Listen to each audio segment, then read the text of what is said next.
Malik enters the classroom clutching his solar-powered model. Sunlight glints off dusty windows, catching the wilted plant on Mrs. Grayson's desk. Her gaze sweeps the room, pausing on Malik's hands. She nods at Liam's volcano, then frowns at Malik's invention. The air thickens, expectation and doubt colliding. The classroom hums with the sound of chairs scraping and pencils tapping. Malik steps in, solar model tucked under his arm, careful not to bump anyone. Dust floats in the sunlight, swirling above chipped desks. Mrs. Grayson stands at the front, arms crossed, eyes sharp. Behind her glasses, she scans the room, clipboard in hand, lips pressed together. Liam laughs, showing off his volcano, foam already crusting at the edges. Mrs. Grayson nods, her mouth twitching into a small smile. Malik sets his project down, glancing at the wilted plant on her desk. Its leaves droop, forgotten. He adjusts the wires on his model, hands steady but heart-pounding. A classmate leans over, whispering, "What's that supposed to be?" Malik doesn't answer. Mrs. Grayson's footsteps echo as she moves closer. She stops at Malik's desk, gaze lingering on his hands, then the solar panels. Her brow furrows. She looks at the model, then at Malik. "Is this your project?" Her tone is flat, almost bored. Malik nods, voice quiet. "It's a solar-powered filtration system for clean water." She glances at her clipboard, then back at him. "Where's your written report?" "In my bag," Malik says. "But the model." She cuts him off, already turning away. "Projects need to follow instructions, Malik." Liam holds up his volcano, foam dripping onto the floor. Mrs. Grayson claps once, approving. Malik watches, jaw tight. The sunlight catches on the dust, making the air shimmer. The plant by the window droops lower. Malik looks down at his project, then at his hands. The room feels smaller, air thick with something unspoken. He straightens his shoulders, refusing to shrink. Mrs. Grayson moves on, clipboard pressed tight, to her chest. Malik's project sits untouched, but he stays, waiting for what comes next. Before the story continues, please let us know from where you are watching this video. Write your city or country in the comments below. Don't forget to subscribe and hit like if you believe in stories that challenge injustice. Your engagement gives power to voices that need to be heard. Mrs. Grayson's shoes tap a steady beat as she circles the desks, stopping at Malik's table. She doesn't look at him right away, just studies the project, lips pursed. Her pen hovers, ready to mark. Malik keeps his eyes on the solar model, fingers pressed flat against the desk. She finally speaks, her voice clipped. "This isn't a real project, Malik." The words hang in the air, cold and final. Malik doesn't flinch. He meets her gaze, steady and silent, refusing to give her the satisfaction of seeing him wilt. A few students glance over, then away, pretending to be busy. Liam snickers under his breath, nudging his volcano closer to the edge of his desk. Mrs. Grayson taps her pen on the rubric, then on Malik's project, as if expecting it to fall apart under her touch. Malik's jaw tightens. "It works," he says, voice low but clear. "It filters water using sunlight." She shakes her head, not even trying to hide the doubt. "That's not what I asked for. You were supposed to follow the example." Her pen scratches something on the paper, quick and dismissive. Malik's hands curl into fists beneath the desk. He wants to argue, to explain, but he remembers his mother's advice. Don't give them a reason to say you're difficult. He forces his hands to relax, breathing slow and deep. Mrs. Grayson leans in, voice softer but sharper. "You need to learn to follow directions, Malik. Creativity isn't always rewarded." He doesn't answer. The room feels colder now, the other students shrinking into their seats, grateful the attention isn't on them. Mrs. Grayson straightens, moving on without another word. Malik stares at the pen mark she left on his project, a red line across the label. He sits up straighter, determination settling in his chest. Liam waves his hand, eager for attention. "Check this out," he calls, pushing his volcano to the edge of the desk. The foam bubbles over, spilling onto a worksheet. Mrs. Grayson laughs, clapping twice. "Excellent effort, Liam. Very creative," she says, her voice warm for the first time all morning. A few students join in, eyes bright, relieved the spotlight has shifted. Malik sits quietly, watching the exchange. His project sits untouched, the solar panel catching a stray beam of light. He glances at his written report, still zipped in his backpack. Mrs. Grayson glances at the rubric in her hand, then at Malik's desk, her expression unreadable. She steps over, picks up the rubric, and scans the page. Without a word, she drops it into the trash can beside her desk. The sound is soft, but final. Malik's eyes flicker to the wastebasket, then back to his model. His chest tightens, but he keeps his face calm. A girl across the aisle bites her lip, glancing at Malik, then away. The boy behind her shrugs, grateful it isn't his turn. Mrs. Grayson returns to the front, her praise for Liam still echoing. "That's the kind of effort I want to see," she says, nodding at the volcano. Malik's fists press into his knees under the desk. He wants to speak up, to ask why his work isn't enough, but the words catch in his throat. The room is filled with the sound of bubbling foam and quiet relief from classmates who know they've been spared. Mrs. Grayson moves on, her attention already elsewhere. Malik looks down at his project, then at the empty space where his rubric should be. He straightens, his shoulders refusing to let the dismissal show. The sunlight shifts, glinting off the solar panel, a small reminder that his work still matters. Malik's eyes drift to the corner of the classroom where a neglected plant sits on the windowsill. Its leaves curl at the edges, yellowed and brittle. He remembers his mother's words from the night before, spoken softly as she checked his homework. "Don't let them decide what you're worth." He focuses on the plant, finding a strange comfort in its stubbornness. It hasn't been watered in weeks, but it's still standing. A breeze slips through the cracked window, rustling the dry leaves. Malik glances at his project, then at the plant. Both are overlooked, both still holding on. He packs up his model slowly, careful not to disturb the fragile wires. His classmates gather their things, laughter and chatter filling the air, but he moves in quiet, deliberate motions. Mrs. Grayson calls out, "Remember, next week's quiz covers the entire chapter." She doesn't look at Malik. Her attention is on the clock, eager for the hour to end. Malik zips his backpack, sliding his report inside. He glances once more at the plant, then at the sunlight streaming through the dusty glass. A boy near the door nudges his friend, whispering, "She never even looked at it." The friend shrugs, eyes on his phone. Malik hears them, but he doesn't react. He stands, shoulders squared, and walks to the door, pausing for a moment beside the plant. He touches one leaf gently, feeling its dryness, then lets it go. "Mrs." Grayson wipes the board, her back to the class. The bell rings and students file out. Malik lingers for a moment, looking back at the empty desks, the forgotten plant, and his project sitting alone. He breathes in, quiet determination settling in his chest. He leaves the room, carrying both hope and disappointment with him. The bell's shrill ring cuts through the classroom, sending students scrambling for their bags. Chairs scrape against the floor, voices rise and fade as everyone rushes to the hallway. Malik moves slower than the rest, packing his solar model with careful hands. He glances at Liam, who flashes a quick, smug grin before disappearing into the crowd. Mrs. Grayson stands by her desk, sorting papers, her eyes never meeting Malik's. She picks up a stack, then pauses, reaching for the trash can. Without looking, she drops Malik's rubric inside.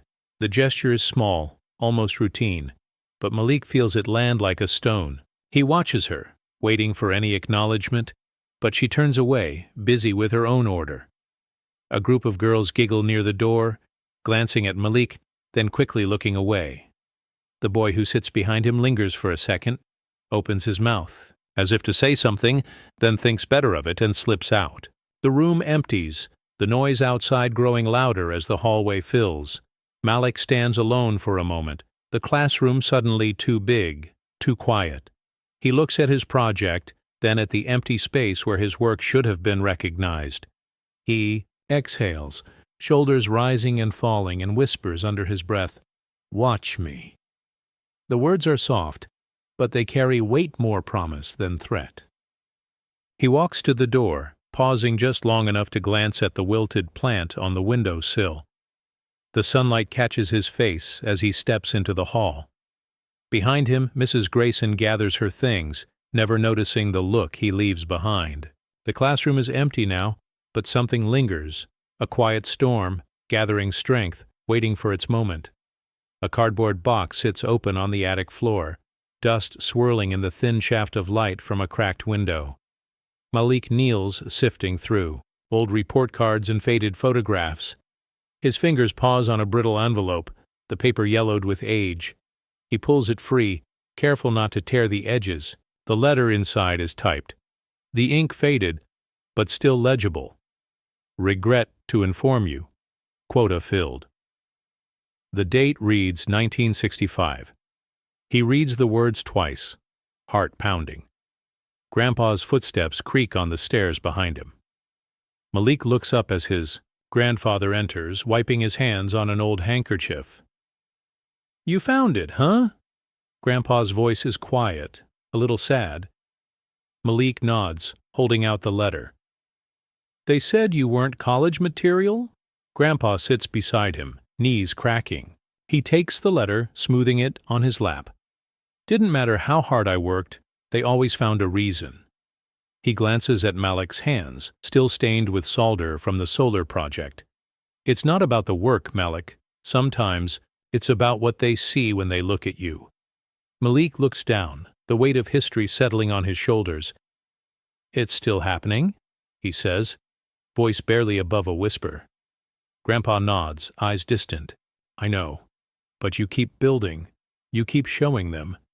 A silence settles between them, heavy but not hopeless. Malik folds the letter, tucking it back in the envelope. He stands, brushing dust from his jeans. Grandpa squeezes his shoulder, a quiet show of pride. As Malik heads downstairs, the letter feels heavier in his pocket than any grade he's ever gotten.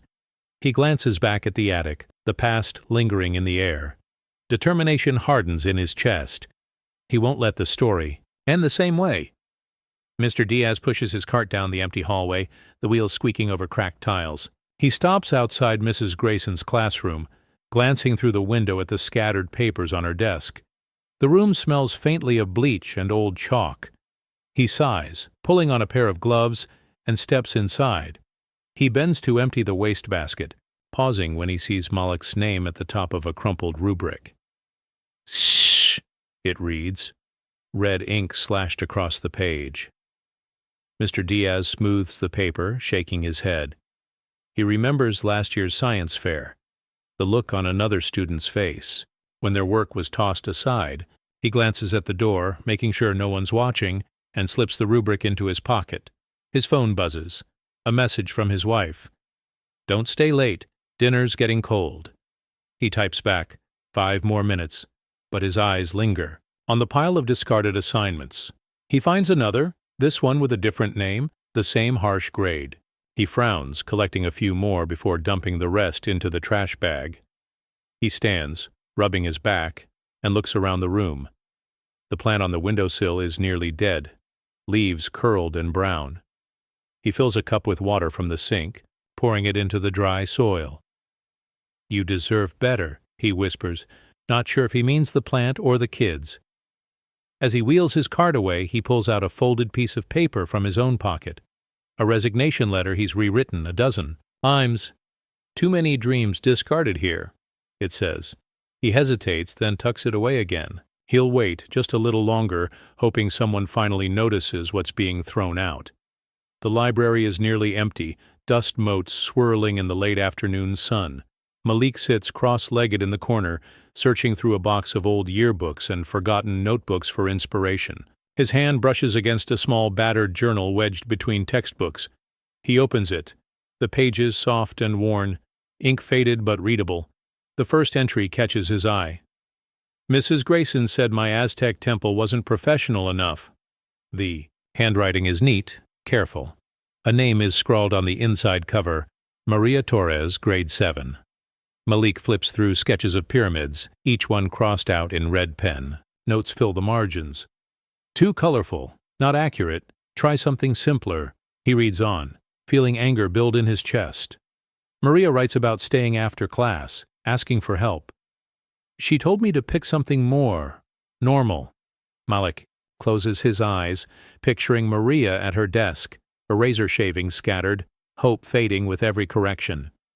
A librarian shuffles by, pausing to reshelve a stack of books. She glances at Malik, offering a gentle nod before moving on. Malik turns. Another page, finding a pressed flower taped inside, a bright marigold, now brittle. For my abuela, the note says. She taught me these stories. Malik's fingers tremble as he copies a passage into his notebook. He wants to remember Maria's words, to make sure her project isn't forgotten like so many others. He tucks the journal into his backpack, determined to share its story. As he leaves the library, Malik looks back at the rows of silent shelves. He wonders how many voices are hidden there, waiting to be found. He steps into the hallway, the journal pressed to his chest, carrying Maria's erased heritage with him into the light. Malik's mother stands in the hallway, the house quiet except for the hum of the refrigerator. She picks up his backpack from the floor, surprised by its weight. Sitting at the kitchen table, she unzips it and pulls out a stack of papers, some torn, others crumpled into tight balls. She smooths them out, her eyes scanning the grades C, C, C, each marked in harsh red ink. Her breath catches. She flips through the assignments, recognizing Malik's careful handwriting, the neat diagrams, the detailed explanations. She remembers her own school days, the teacher who told her, janitors don't need algebra. The memory stings, old pain mixing with new worry. She wipes her eyes, refusing to let tears fall. She lays the papers out in a line, comparing the comments. Not detailed enough. Follow the example. Too ambitious. Each critique cuts deeper than the last. She looks at the kitchen clock past midnight. Malik's door is closed, a sliver of light showing beneath. She stands, crossing the hall, and gently opens his door. Malik sleeps on his side, one arm curled, under his pillow. She watches him for a moment, pride and frustration warring inside her. She wants to wake him, to ask why he never said anything, but she lets him rest. Returning to the kitchen, she gathers the rubrics and tucks them under his pillow, a quiet promise that she's seen, that she knows. She sits at the table, head in her hands, whispering, "Not my son. Not again." The clock ticks on, the house still and heavy. In the morning, Malik will find the papers and know she understands. For now she waits in the dark, determined that his story will not end, like hers. Mr. Rivera sits at Mrs. Grayson's desk, the classroom empty except for the faint hum of the computer. He logs in, intending to enter attendance, but an unread email catches his eye. The subject line concerns Malik Johnson. He hesitates, glancing at the door, then clicks it open. The message is blunt. Malik's ambition disrupts class morale. He refuses to follow standard instructions. Please advise. Mr. Rivera scrolls through the thread, reading reply after reply, each one colder than the last. He's not a team player. Perhaps he needs a different environment. The words settle like a stone in his stomach. He remembers Malik's quiet focus, the way he explained his project with hope in his eyes. Mr. Rivera's hand shakes as he hovers over the forward button. He thinks of his own nephew, who once came home in tears after a teacher dismissed his ideas. He clicks forward, typing the principal's address, adding only, "You should see this." His finger lingers on the mouse, doubt flickering. He rereads the email, then finally hits send. The whoosh of the message leaving echoes in the silent room. He logs out, wiping his palms on his slacks, heart racing. As he gathers his things, he notices a stack of graded assignments on the corner of the desk. Malik's is on top, marked down for not following directions. Mr. Rivera sighs, placing the paper back, careful not to crease it. He leaves the classroom, lights flickering overhead. In the hallway, he passes a custodian who nods, offering a tired smile. Mr. Rivera forces a smile in return, the weight of his decision pressing on his shoulders. He knows he's done the right thing, but it doesn't feel like victory, just the first crack in a wall that stood too long. The basement is cool and dim, a single bulb casting shadows on the concrete walls. Malik sits cross-legged on the floor, wires and tools spread out around him. He wipes sweat from his brow, careful hands connecting the last piece of his solar-powered filter. Above, footsteps creak, the muffled sound of the TV drifting down from the living room. His little sister peers down the stairs, whispering, "Mom's asleep." Malik nods, offering a tired grin. She tiptoes over, watching as he tests the circuit. The tiny motor whirs to life, water trickling through the filter into a glass jar. Malik lets out a breath, relief flickering across his face. He glances at the clock past midnight again. "You should be in bed," he whispers. She shrugs, eyes wide with admiration. "I wanted to see if it worked." Malik ruffles her hair, pride and exhaustion mingling in his smile. On the wall, a faded photograph of his grandfather watches over them. Malik studies the old man's steady gaze, drawing strength from the memory. "He'd be proud, right?" his sister asks. Malik nods, voice soft. "Yeah, I hope so." He scribbles notes in a battered notebook, recording the results, every detail precise.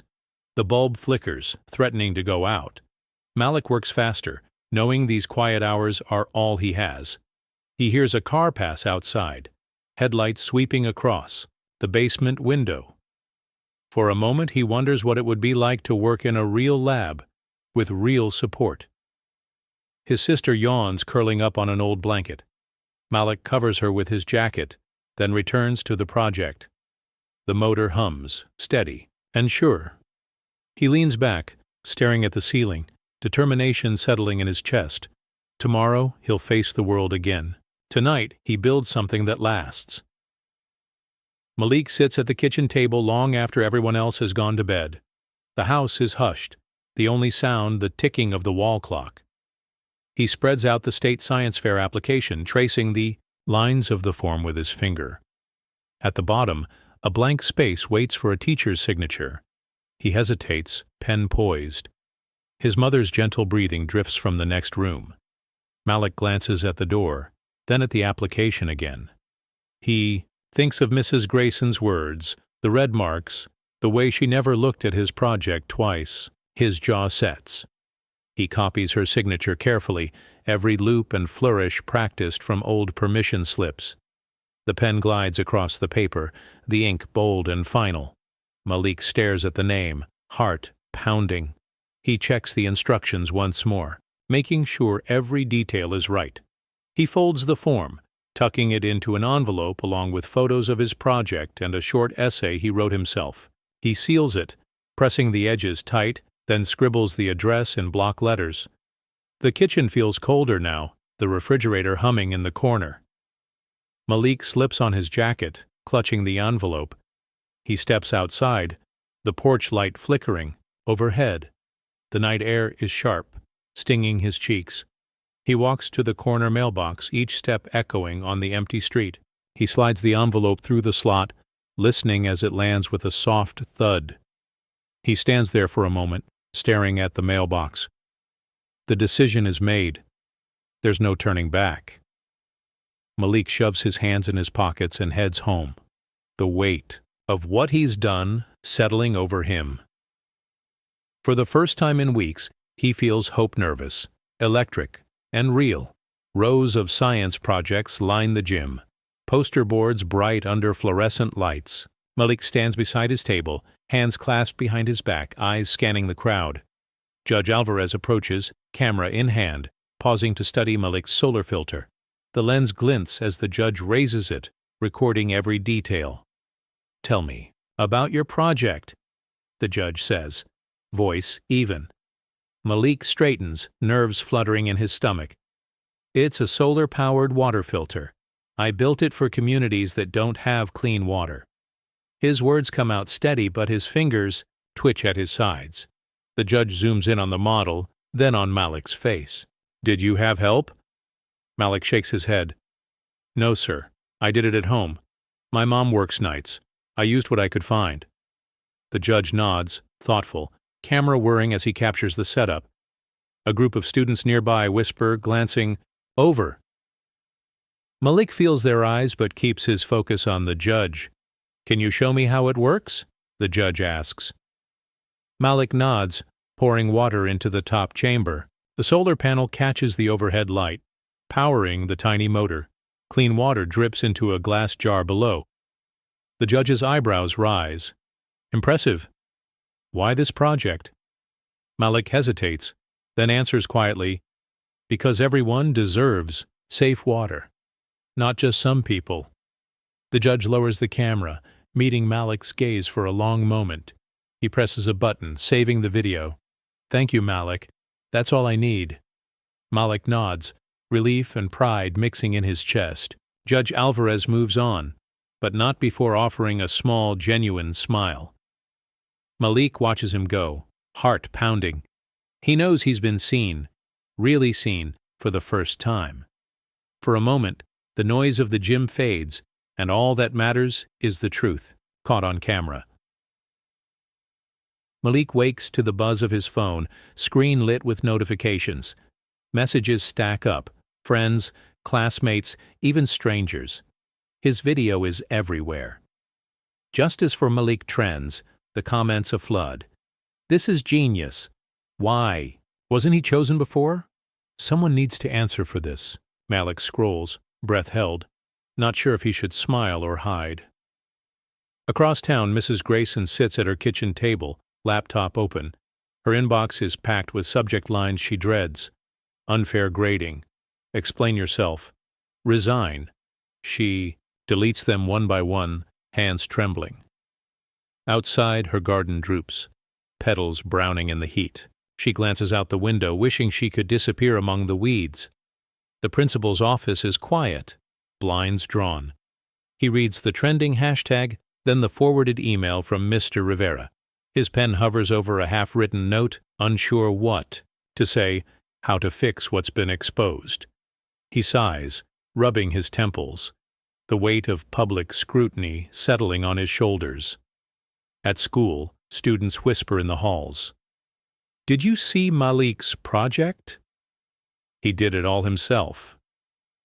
Some are proud, others uneasy. A teacher in the lounge shakes her head, muttering, "It was only a matter of time." The janitor, Mr. Diaz, pauses by the bulletin board, reading the printouts. He nods, a small smile breaking through. Malik's mother hugs him tight before work, her eyes shining. "They can't ignore you now," she whispers. Malik nods, hope flickering. He checks his phone again, another 100 messages, more support than he's ever known. He steps outside, the air charged with possibility and nerves. For the first time, Malik feels the world watching, waiting for what he'll do next. The truth is out, and no one can pretend otherwise. The classroom feels different now, the usual chatter replaced by cautious glances and low voices. Malik enters quietly, a sunflower seed tucked in his pocket. He moves to Mrs. Grayson's desk, where the old plant sits brittle and brown. Without a word, he digs a small hole in the dry soil and drops the seed inside. A few students watch from their seats, murmuring. "Did you see the video?" One girl whispers. "He's everywhere now." Another boy leans over. "Do you think she'll come back?" The teacher for the day, Mr. Rivera, arranges papers at the front, offering Malik a nod of encouragement. Malik pours a little water from his bottle into the pot, careful not to spill. He wipes his hands on his jeans and returns to his seat, eyes on the sunlight streaming through the window. The seed is hidden, but he knows it's there, waiting. Mr. Diaz, the janitor, enters to empty the trash. He pauses by the desk, noticing the fresh soil. He meets Malik's gaze and gives a small approving nod before moving on. The class grows quiet, the weight of recent days settling in the air. A group of students gather around Malik's project, still displayed at the side of the room. "It's better than any volcano," someone says. Malik shrugs, a faint smile tugging at his lips. He glances at the pot, imagining green shoots breaking through. Mr. Rivera begins the lesson, but the student's attention drifts to the desk, the new beginning planted there. Malik sits straighter, hope returning with every ray of sun. The old plant is gone, but something new is taking root. For the first time, the classroom feels open, ready for change. Principal Cole sits behind his desk, blinds half closed against the morning glare. 2 documents lie in front of him: Mrs. Grayson's glowing tenure review, all praise and perfect scores, and Malik's state fair acceptance letter, creased at the corners from being handled so often. He picks up one, then the other, weighing them in his hands. His phone buzzes with another email from the superintendent. "We need a statement," he sighs, glancing at the janitor's resignation letter tucked in his drawer. Too many dreams discarded here. The words echo in his mind, sharper now that the world is watching. He stands, pacing the office, fingers drumming against his body thigh. The secretary knocks, poking her head in. There's a reporter waiting. He nods, asking for a few more minutes. His gaze falls on a photo of last year's staff picnic, Mrs. Grayson smiling in the front row, Malik nowhere in sight. He sits again, reading Malik's letter. "Thank you for giving me a chance." It ends. Cole's jaw tightens. He remembers the first time Malik's mother came to his office, voice trembling, but determined, asking for fairness. He hadn't listened then, too busy, too distracted. He opens a new document, fingers hovering over the keyboard. "Effective immediately." He hesitates, then types Mrs. Grayson's name. The decision feels heavier than any he's made before. He signs at the bottom, the pen leaving a deep groove in the paper. He leans back, closing his eyes. The hallway. Outside is quiet, students passing by, unaware of the shift happening behind the door. Cole places both letters in a folder, locking it in his drawer. He stands, straightens his tie, and prepares to face the questions waiting outside, hoping this time he's chosen right. The last bell rings, its echo stretching down the empty corridor. Malik walks slowly, backpack slung over one shoulder, shoes scuffing the floor. He passes Mrs. Grayson's old classroom. The door stands open, sunlight spilling across the rows of quiet desks. On her desk, the sunflower he planted has begun to sprout, a green shoot reaching for the window. Posters line the walls now. Justice for Malik written in bold marker, drawings of solar panels and clean water. Students linger by the display case, pointing at Malik's project, their voices hushed but reverent. A teacher pauses, watching Malik with a nod of respect, then moves on, leaving the hallway to its new rhythm. Malik stops at the doorway, looking inside. The room feels lighter, the air no longer heavy with doubt. A group of younger students peek in, eyes wide. One whispers, "That's him." Malik offers a small wave, and they smile, emboldened. The janitor, Mr. Diaz, sweeps the floor, pausing to tip his cap. "Good work, kid," he says quietly. The lockers are covered with sticky notes messages of encouragement, apologies, and thanks. Malik runs his fingers over one. "You made us proud." He tucks it into his pocket, a quiet keepsake. He continues down the hall, the noise of dismissal fading behind him. The building, once a place of quiet struggle, now hums with possibility. Malik steps outside, blinking in the afternoon sun. The world feels different, still imperfect, but changed. He glances back at the school, the sunflower in the window, the posters, the faces of kids who believe things can get better. As he heads home, The echo of the bell lingers, not as an ending, but as a promise that the story isn't finished yet. Rows of projects line the gym, poster boards bright under the harsh lights. Malik stands beside his table, shifting on his feet, hands clasped behind his back. The air buzzes with chatter, but he keeps his eyes on the label he printed himself. For communities without clean water. His project sits quietly, wires gleaming in the glare. Mrs. Grayson sits in the back row, arms folded, lips pressed, tight. She watches Malik, her gaze unreadable. Parents and students drift from table to table, stopping to admire baking soda volcanoes and model bridges. Few pause at Malik's display, but when they do, he straightens, explaining his work with quiet confidence. A judge approaches, notebook in hand. "Tell me about your project," he says. Malik's voice is steady. "It's a solar-powered filter. I built it for places that need clean water." The judge nods, scribbling notes, eyes lingering on the careful construction. Mrs. Grayson shifts in her seat, crossing her legs, glancing at her phone. The crowd's noise dips as the judge leans in. "Why did you choose this?"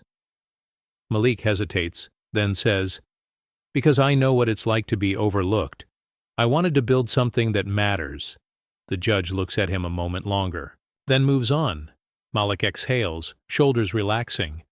Across the gym, Liam waves, holding up his volcano, foam dripping onto the floor. His friends laugh, drawing a small crowd. Malik watches, then turns back to his project, adjusting the solar panel so it catches the light. Mrs. Grayson's eyes never leave him, her expression tight. Malik stands a little taller, the noise of the fair fading to a low hum. For the first time, he feels the weight of the moment, the chance to be seen, not just watched. The judge stops in front of Malik's table, flipping open his notebook, pen poised. He studies the solar filter, then looks Malik in the eye. "How did you get here without school support?"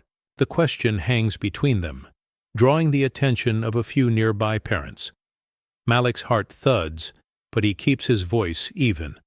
"Some teachers see dirt," Malik says quietly.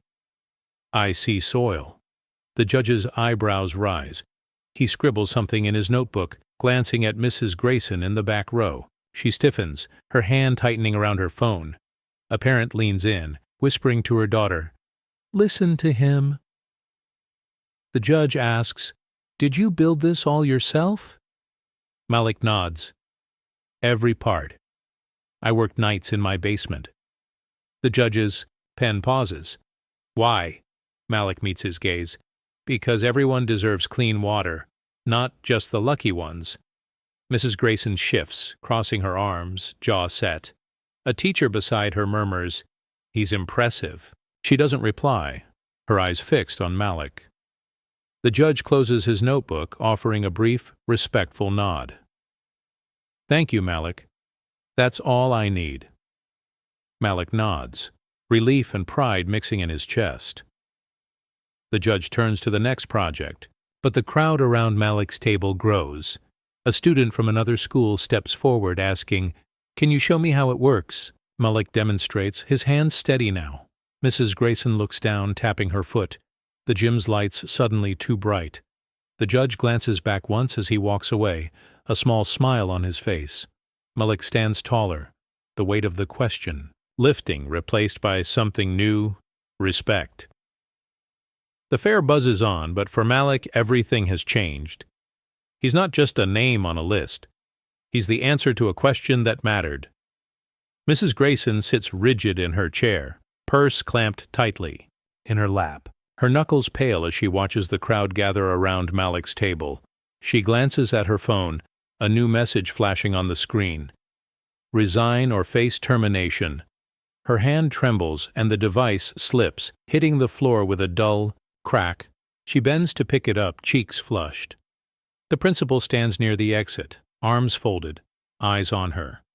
Across the gym, Malik demonstrates his project for another judge, his voice clear and sure. Each time someone applauds, Mrs. Grayson's grip on her purse tightens. A teacher from another school sits beside her, shifting uncomfortably. "He's really got something special," she offers.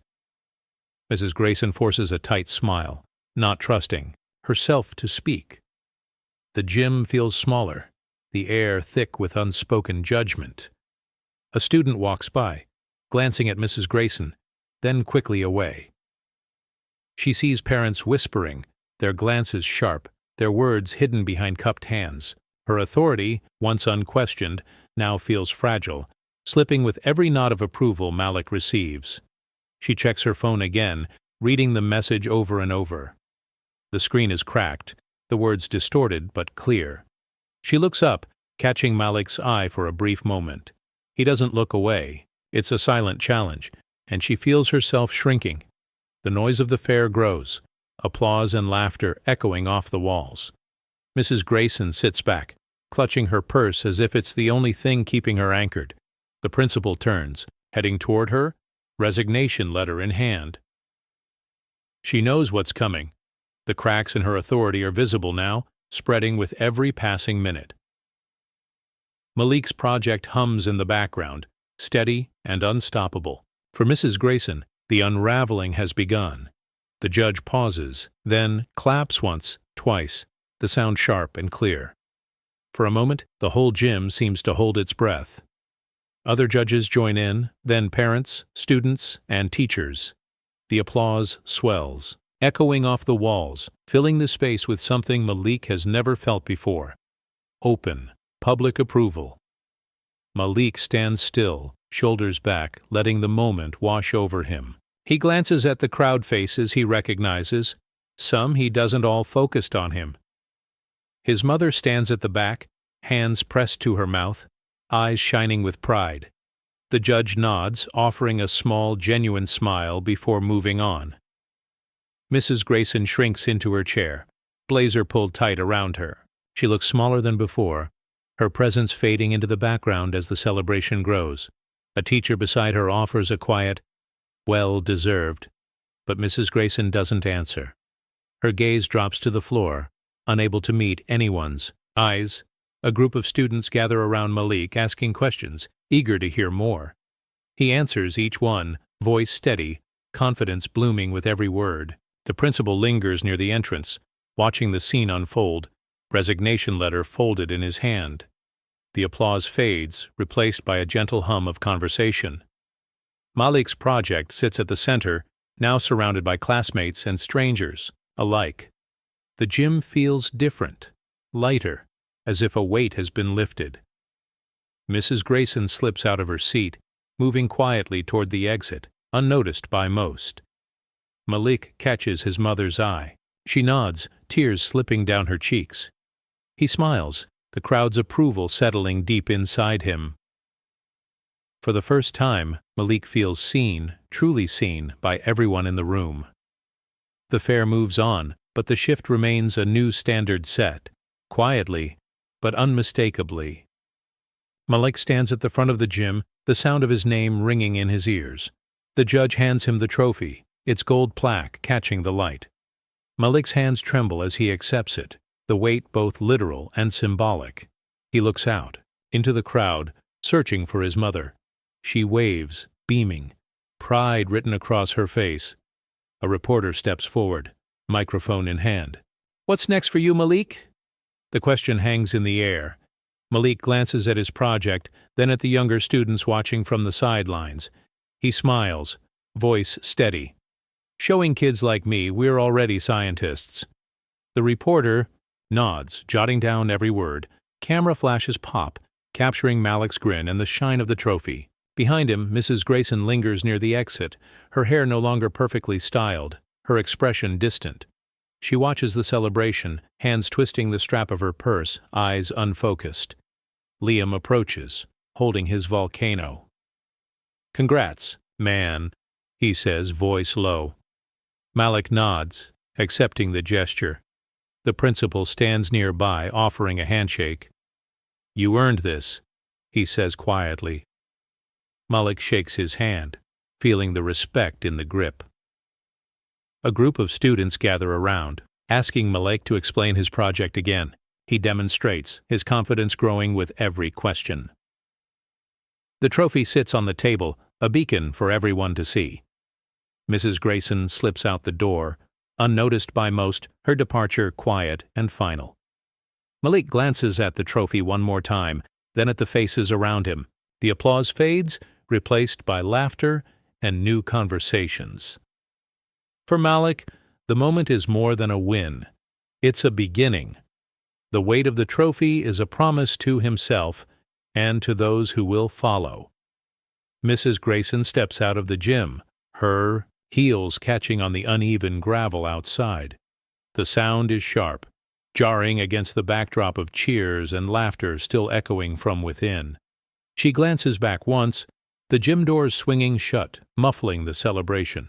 Her steps quicken, purse clutched tight, shoulders hunched. A group of parents stand near the parking lot, talking in low voices. One looks up as she passes, offering a stiff nod. She nods back, not trusting herself to speak. Her car keys slip from her hand, clattering onto the pavement. She bends to pick them up, fingers fumbling, breath coming faster. Malik's sister stands by the curb, holding a hand-painted sign, "In Justice for Malik." She waves it proudly, her smile bright. Mrs. Grayson avoids her gaze, focusing on the car door, willing her hands to steady.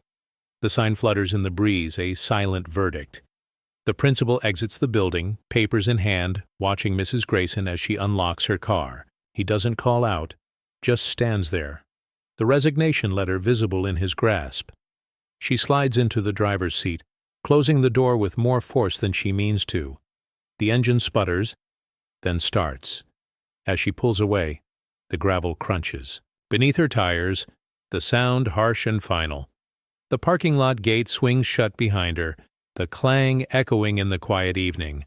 She glances in the rearview mirror, catching a last glimpse of the gym's glowing lights and the crowd gathered outside. Inside the car, Mrs. Grayson's hands tremble on the wheel. The world she once controlled now feels distant, unreachable. She drives off, headlights cutting through the dusk, leaving the celebration and her authority behind. Principal Cole sits alone in his office, the muffled sounds of celebration drifting in from the parking lot. He places Mrs. Grayson's resignation letter on the desk, the paper crisp, signature line waiting. He picks up his pen, tapping it against his palm, gaze lingering on the photograph of last year's faculty, Mrs. Grayson smiling in the front. Row. He exhales, then signs his name with a slow, deliberate motion. The pen glides across the paper, leaving a dark trail that seals her departure. He sets the letter aside, glancing at the list of new applicants pinned to the corkboard. The names are unfamiliar, but the promise of change is there. Outside his window, Malik's laughter rises above the hum of voices. Cole stands, stretching his back, and looks out to see students gathered around Malik, trophy held high. The sight brings a faint smile to his lips, pride and relief mingling. He walks to the filing cabinet, sliding the resignation letter into a folder marked Personnel. The drawer closes with a quiet thud. Mr. Diaz, the janitor, passes by the open door, whistling a tune he hasn't whistled in years. Cole nods, acknowledging the small shift in the building's mood. Returning to his desk, Cole picks up a stack of blank forms, ready to begin the process of hiring someone new. He pauses, reflecting on the weight of his decision. The office feels lighter, the air less stifling than before. He straightens his tie, smoothing the fabric with steady hands. The celebration outside continues, voices growing louder, more hopeful. Cole steps into the hallway, ready to face his staff, knowing he's finally done what should have been done long ago. The signature on the page marks not just an ending, but the beginning of a new chapter. The classroom is quiet, sunlight streaming through freshly cleaned windows. Malik enters early, a small packet of sunflower seeds in his hand. He moves to Mrs. Grayson's old desk, where the brittle remains of the neglected plant still sit. With careful fingers, he clears away the dry leaves and presses a single seed into the soil. A few students trickle in, pausing to watch. One girl whispers, "Is that a sunflower?" Malik nods, pouring a little water from his bottle into the pot. The soil darkens, hope seeping in. Mr. Rivera, now the new science teacher, smiles from the doorway. "Nice touch, Malik," he says, voice warm. By the end of the week, a green chute pushes through the dirt. Students gather around the desk, snapping photos, curious and excited. The old posters of volcanoes and paper bridges have been replaced with new projects: wind turbines, water purifiers, models of neighborhoods filled with color and life. Malik sits at his desk, watching the sunflower grow taller each day. The classroom feels different now, brighter, more open. Laughter comes easier, questions are encouraged, and every project gets a place on the shelf. The sunflower's yellow petals begin to unfurl, turning toward the window, reaching for the light. Mr. Diaz stops by during lunch, admiring the transformation. "That's a strong flower," he says, nodding at Malik. "Took root in tough soil." Malik smiles, pride shining in his eyes. The sunflower becomes a symbol for the class, a reminder that growth is possible, even after neglect. Students water it, measure its height, and draw pictures of its progress. The room, once marked by doubt and dismissal, now blooms with possibility. Malik glances at the sunflower, knowing change is more than a promise. It's already begun. The morning sun spills across the kitchen table as Malik's mother unfolds the newspaper, hands trembling just enough to make the headline blur. Malik's face beams from the front page. "Local boy genius exposes systemic bias." She traces his smile with her fingertip, pride swelling in her chest. Malik sits across from her, spooning cereal, pretending not to watch her reaction. Phones buzz with messages from friends and neighbors. "Saw Malik in the news? He made us all proud." His mother snaps a photo of the article, sending it to the family back home. She frames the clipping beside Grandpa's old scholarship letter, placing them together on the mantel. Mrs. Grayson's house sits quiet. A for sale sign leans in her overgrown yard, paint peeling, grass wild. She watches the mailbox from her window, but no letters arrive. Her garden, once her pride, is now tangled and brown. She turns away, unable to face the world that now looks at her differently. At school, students crowd around Malik, asking for autographs, wanting to hear his story again. Teachers nod, some with genuine respect, others with regret. The principal stops Malik in the hallway, shaking his hand. "You changed things here," he says, voice thick with emotion. Mr. Diaz tapes a copy of the article to the staff bulletin board, grinning as he steps back to admire it. Malik's mother hugs her son before heading to work, her voice soft but firm. "They can't take this from you, Malik. You earned it." Malik smiles, slipping the medal from his pocket, feeling its weight. He glances at the trophy case, his project displayed for everyone to see. Outside, the world feels bigger, brighter. For the first time, Malik knows his story matters, and so does everyone else. The bell rings, signaling the start of a new day. Malik walks the hallway, backpack slung over one shoulder, passing by Mrs. Grayson's old classroom.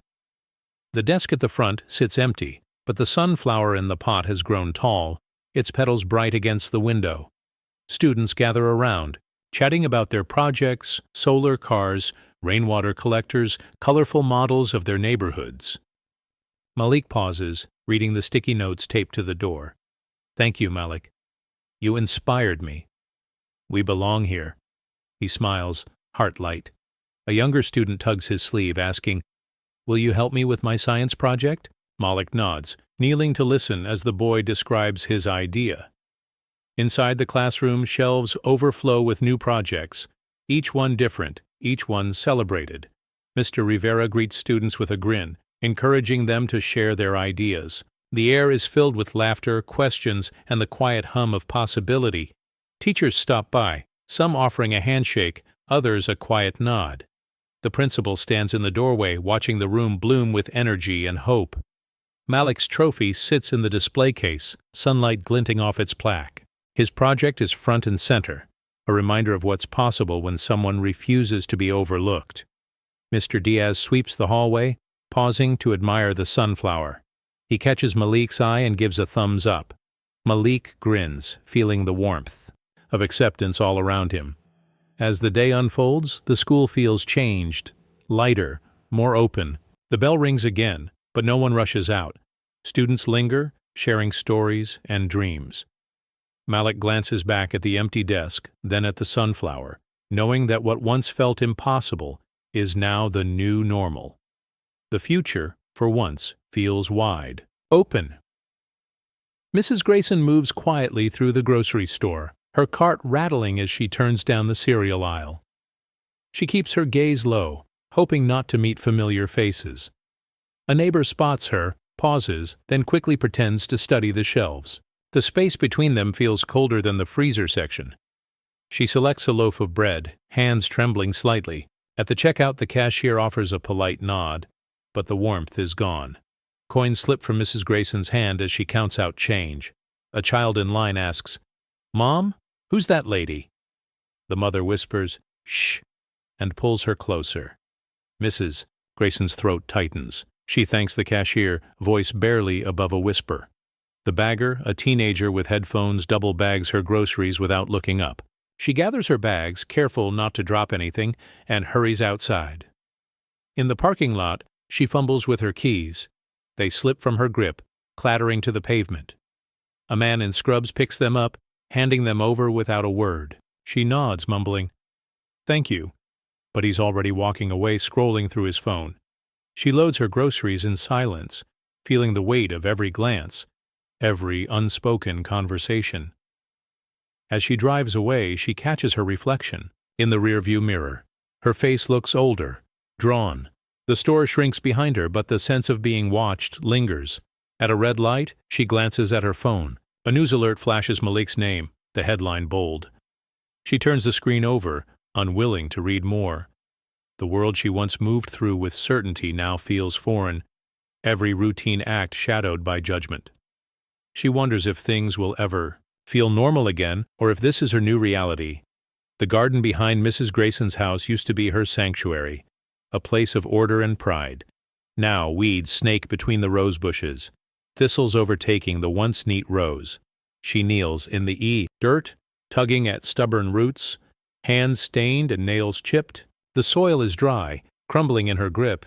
She tries to revive a wilted bloom, pressing the earth around its base, but the stem snaps, falling limp in her palm. Frustration wells up, but she swallows it, jaw set. She glances at the "for sale" sign leaning against the fence, paint peeling, letters faded by sun and rain. A neighbor's dog barks, startling her. She looks up, sees curtains twitch in the house next door. The neighbors used to wave, bring over cuttings, ask for gardening tips. Now, their greetings are gone, replaced by sidelong glances and closed doors. She wipes sweat from her brow, staring at the tangled mess around her. The garden, once bursting with color, is now a patchwork of brown and green, life and decay. She remembers planting it years ago, each flower chosen with care. Now she feels like a stranger in her own yard. A gust of wind scatters petals across the grass. Mrs. Grayson gathers them, but they slip through her fingers. She sits back on her heels, breathing hard, a hollow ache settling in her chest. The garden refuses to bloom, no matter how hard she works. She stands, brushing dirt from her knees, and surveys the yard. The silence is heavy, broken only by the distant sound of children playing. She wonders if her garden will ever thrive again, or if, like her reputation, it's too far gone to save. The roots beneath her feet feel brittle, unable to hold.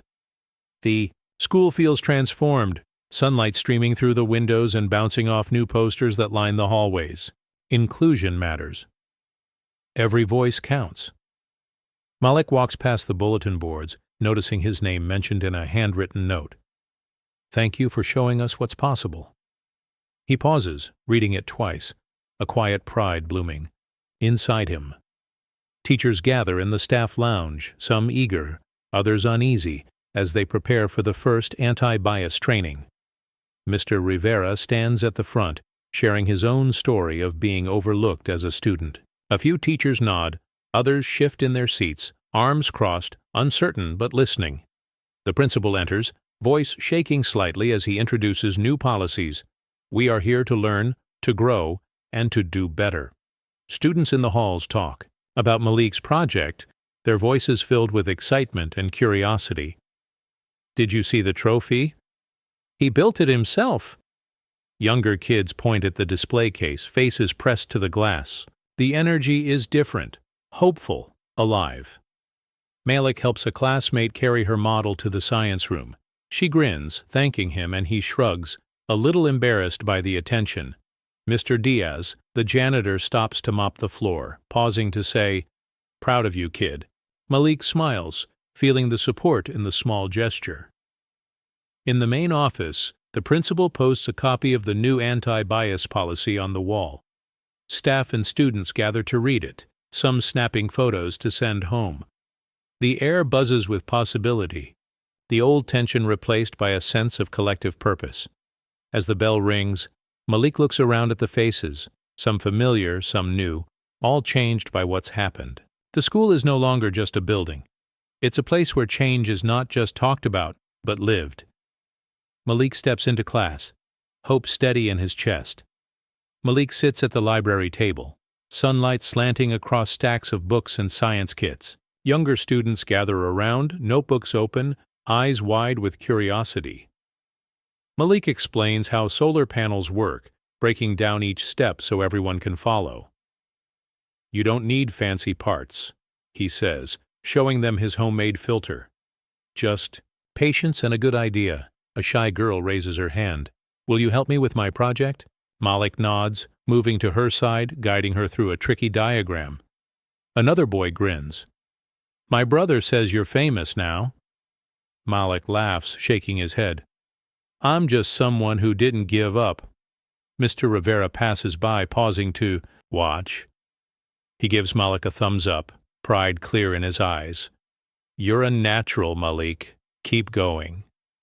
Malik smiles, a little embarrassed but grateful for the encouragement. The library feels alive, filled with quiet voices and the scratch of pencils. Malik's trophy sits on the shelf behind him, a silent reminder of what's possible. One student snaps a photo saying, "I'm going to show my mom you helped me." Malik shrugs, but the compliment lands. As the session ends, the kids thank him, gathering their things. Malik lingers, packing up the last kit. He glances at the window, sunlight catching on the sunflower blooming outside.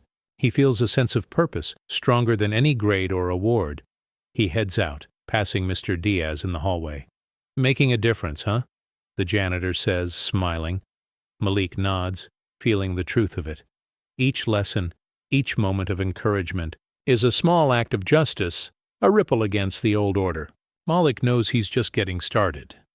A student enters the classroom early, cradling a small pot with a sunflower standing tall and straight. She places it carefully on Mrs. Grayson's old desk, where the wilted plant once drooped.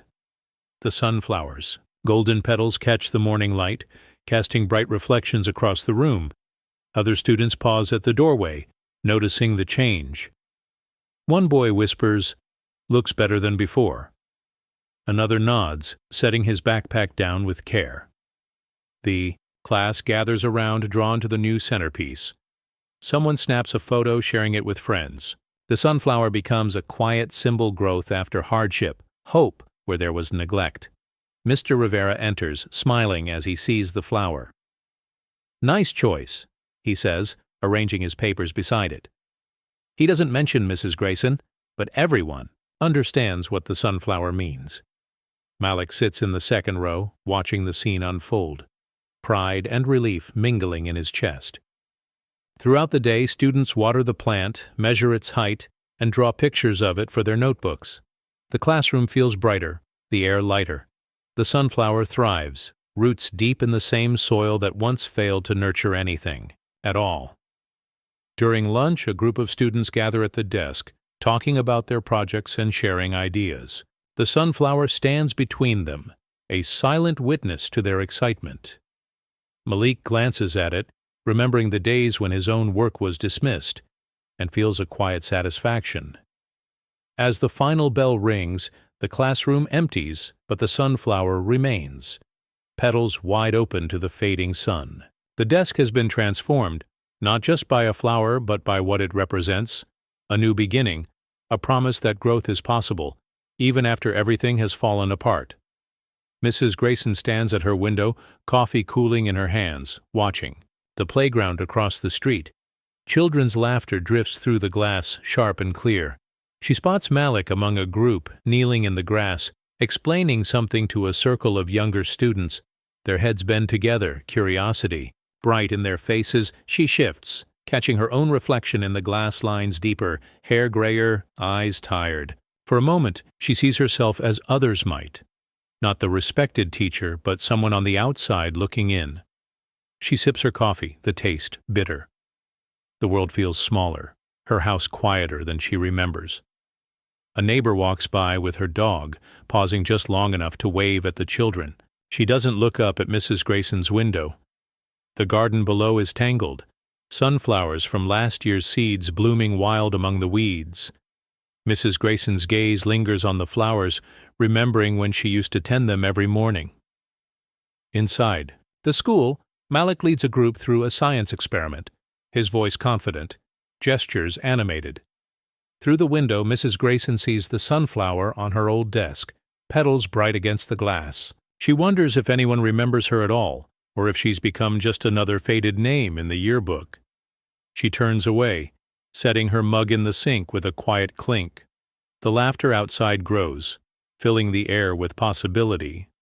Mrs. Grayson stands in the doorway, uncertain, longing to belong but unsure how to return.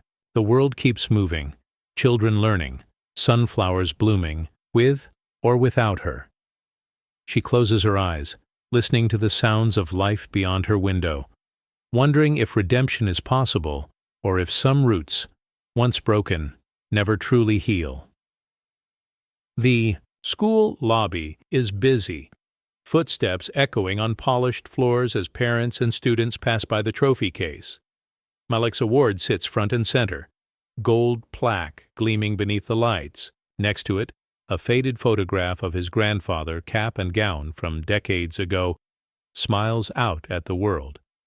A group of students stop, pointing at the display.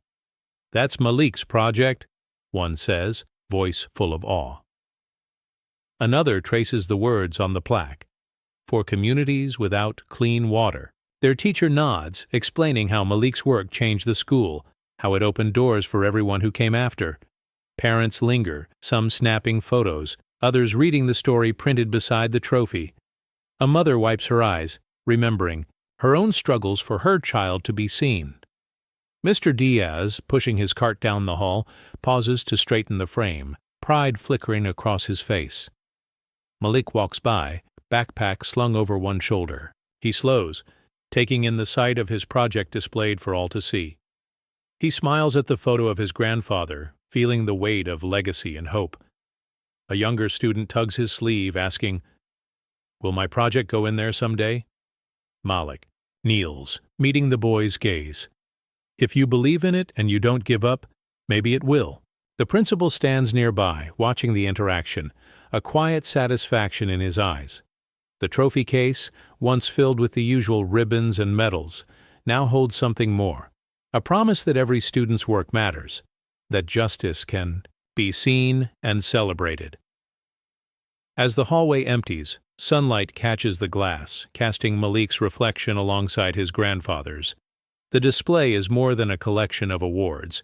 It's a testament to change, a reminder that every voice, given a chance, can leave a mark that lasts. Malik stands in his bedroom as dusk settles outside, the walls tinged with the last golden light of day. He pins his medal next to his grandfather's, letter above the desk, arranging them so both are visible. The room is quiet except for the gentle hum of evening, a calm that feels earned. He sits at the window, watching the sunflower sway in the breeze, its petals catching the fading sun. In the distance, laughter drifts from the playground, mingling with the chirp of crickets. Malik's fingers trace the edge of his medal, the weight of it grounding him. His mother knocks gently, peeking in. "You okay?" Malik nods, offering a small smile. She steps inside, resting a hand on his shoulder. I'm proud of you, Malik. Your grandfather would be too. He looks at her, gratitude shining in his eyes. I just wanted to show them I could do it, he says quietly. She squeezes his shoulder, then leaves him to his thoughts. Malik turns back to the window, voice steady as if speaking to the world beyond. Change doesn't need permission. It grows in the dark.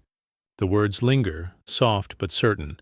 He watches the sunflower, tall and bright against the glass, its growth a quiet rebellion against everything that tried to keep it small. On the desk, the metal and letter sit side by side, a bridge between past and present, struggle and triumph. Outside, the last light fades. But Malik doesn't turn on the lamp. He sits in the gentle darkness, letting the quiet fill him. The world beyond his window is still imperfect, but he knows now that even the smallest act of courage can take root and bloom.